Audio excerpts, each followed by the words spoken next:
Hello guys, welcome back to my channel.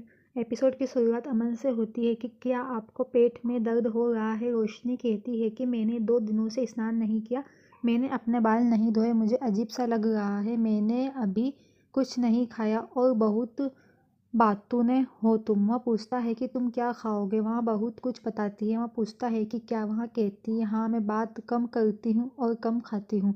वह अपने जादू से भोजन की व्यवस्था करता है। वह हंसती है, जादू से उसे खुशी मिलती है। वह हंसती है और खाना खाती है। वह मिठाई मांगती है। वह उसे मुख्य पाठ्यक्रम शुरू करने के लिए कहता है। एक केक है, वह इसे ताज़ा बना देगा। वह मुड़ता है और देखता है कि मेज पर सब कुछ समाप्त हो गया है। वह टेबल के नीचे देखता है। वह पूछता है कि क्या तुमने सारा खाना खा लिया। वह कहती है कि मैंने तुम्हारे लिए कुछ बचाया है। वह कुछ नूडल्स दिखाती है। वह उसे भी ख़त्म करने के लिए कहता है। वह कहती है ठीक है, मैं इसे खाऊंगी। ऐसे लोग पसंद नहीं हैं जो नहीं करते हैं।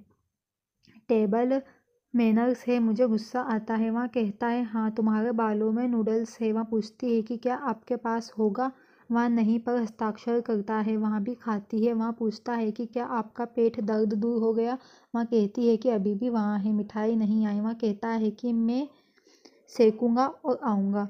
सलमा ने राख जीन को डांटा। वह पूछती है कि क्या मैं आप पर विश्वास करूँगी यदि आप कहते हैं। आपके चेहरे पर एक टैटू है, आप एक शराबी की तरह दिखते हैं। राख जीन कहते हैं कि तुम मुझ पर विश्वास नहीं करते। वहाँ सलमा को धक्का देती है और सारा फर्नीचर बालों में उठा लेती है। सलमा चौंक जाती है और कहती है सॉरी, तुम राख जीन हो, मेरी जान बख्श दो।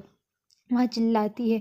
अमन रोशनी के लिए कपकेक बनाता है। वह उसके पास आती है और उस पर हस्ताक्षर करती है। हाथ में दर्द होने पर वह अपने गाल से अपना चेहरा साफ करती है। सच्चियाँ मोहब्बतें बजाती हैं, मुस्कुराती चली जाती है। एक और कली खिलती है। सलमा कहती है कि मैं समझ गई कि अमन और रोशनी को कैसे अलग किया जाए। क्या मुझे वहाँ मिलेगा जो मुझे चाहिए।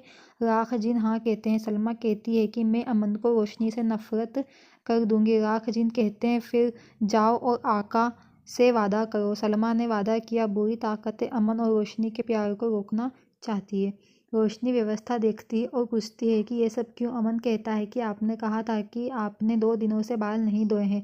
रोशनी कहती है हाँ, लेकिन बॉयज़ ऐसा नहीं कर सकते, मैं मैनेज कर लूँगी। वहाँ उसे आराम देता है और कहता है कि मैं तैयार हूँ। वहाँ उसके बाल धोता है। परवीन का कहना है कि यहाँ कुछ जीन की योजना है या लड़की योजना बना रही है, आप सच्चाई नहीं देख सकते। दादी कहती है कि आपकी नफरत आपको सच्चाई देखने नहीं दे रही है। रोशनी आपकी बहू है, क्या आप उसकी अच्छाई नहीं देख सकते। अमन ने रोशनी को खिड़की से बाहर फेंक दिया है। रोशनी ने मुझसे यहाँ छिपाया था। वह अमन को बचाना चाहती थी। आप हमारे फैमिली को जानते हैं, हमारी ताकत है। रोशनी से नफरत करना फैमिली से नफरत करने जैसा है। फैमिली से नफरत नहीं। परवीन रोती है। अमन रोशनी को एक तौलिया देता है। वहाँ जादू करता है और उसके लिए नए कपड़े लाता है। वहाँ मुड़ जाता है। वहाँ बदलने जाती है। वह तैयार हो जाती है। परवीन कहती है कि मैंने अदा के माता पिता से बात की, हमें उसे वापस लेना चाहिए। अगर रोशनी यहाँ है तो हमें अपमानित होना पड़ेगा। दादी पूछती है कि क्या तुम पागल हो गए हो। परवीन का कहना है कि रोशनी की वजह से बाजीगर मर रहा था। अमन ने शक्तियाँ खो दी होती तो उससे कौन बचाएगा। दादी का कहना है कि रोशनी अयाना है, वहाँ उसे बचा लेगी।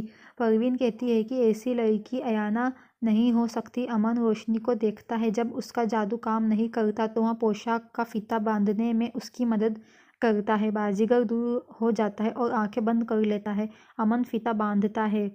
रोशनी दूर हो जाती है और सोचती है कि उसकी प्यारी आंखों में मत देखो, सावधान रहो। वह कल्पना करती है कि अमन कह रहा है कि तुम्हें मेरी आंखें प्यारी लगती हैं, तुम बहुत मूर्ख हो, मैं तुम्हें अपने प्यार में पागल कर दूंगा। वह कहती है कि आपको लगता है कि मैं मूर्ख हूँ। वह पूछता है क्या। वह पूछती है क्या तुम मुझे पागल करोगे। वहाँ कुल बकवास कहता है। जाती है। वहाँ दरवाजे की स्थिति बदलता है और कहता है कि यहाँ आओ। वहाँ उसे दुपट्टा पहनाता है और दरवाज़ा वापस ले आता है। वहाँ उसे जाने के लिए कहता है। वहाँ मुस्कुराती हुई निकल जाती है। अमन उसे देखता है और मुस्कुराता है। उसे कॉल आता है। वह पूछता है क्या। वह आदमी कहता है कि सलमा को दिल का दौरा नहीं पड़ा। वहाँ ठीक है। अमन का कहना है कि शायद डॉक्टर पैसे ठगने के लिए घोटाला कर रहे हैं। वह आदमी कहता है कि नहीं, उसने तुमसे झूठ बोला, उसने पैसे के लिए और बीमारी का नाटक किया। अमन रोता है। दादी रोशनी को आने के लिए कहती है। वह कहती है कि उस दिन पार्टी खत्म हो गई। मैं चाहती हूँ कि आप और अमन जाए और मेहमानों को उपहार दे। रोशनी कहती है ठीक है। अमन परवीन के पास आता है। वह कहता है कि तुम नाश्ते के लिए नहीं आए, तुम चिंतित हो। वह कहती है कि आप शादी के बाद बदल गए। हर कोई रोशनी की बातों में आया।